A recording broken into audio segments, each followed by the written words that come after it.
गणनायकाय गणदैवताय गणाध्यक्षाय धीमहि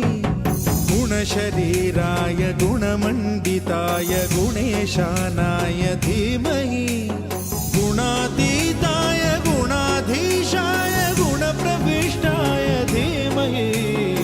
एकदन्ताय वक्रतुण्डाय गौरीतनयाय धीमहि गजेशानाय भालचन्द्राय श्रीगणेशाय धीमहि एकदन्ताय वक्रतुण्डाय गौरीतनयाय धीमहि गजेशानाय भालचन्द्राय श्रीगणेशाय धीमहि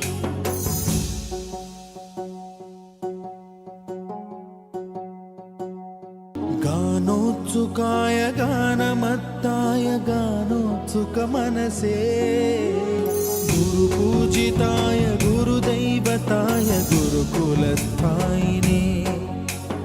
गुरुविक्रमाय गुह्यप्रवराय गुरवे गुणगुरवे गुरुदैत्यकलक्षेत्रे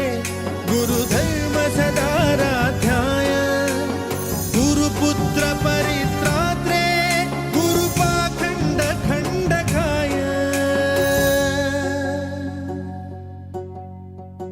गीतसाराय गीततत्त्वाय गीतगोत्राय धीमहि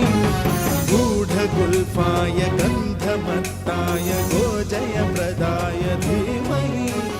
गुणातीताय गुणाधीशाय गुणप्रविष्टाय धीमहि एकदन्ताय वक्रतुण्डाय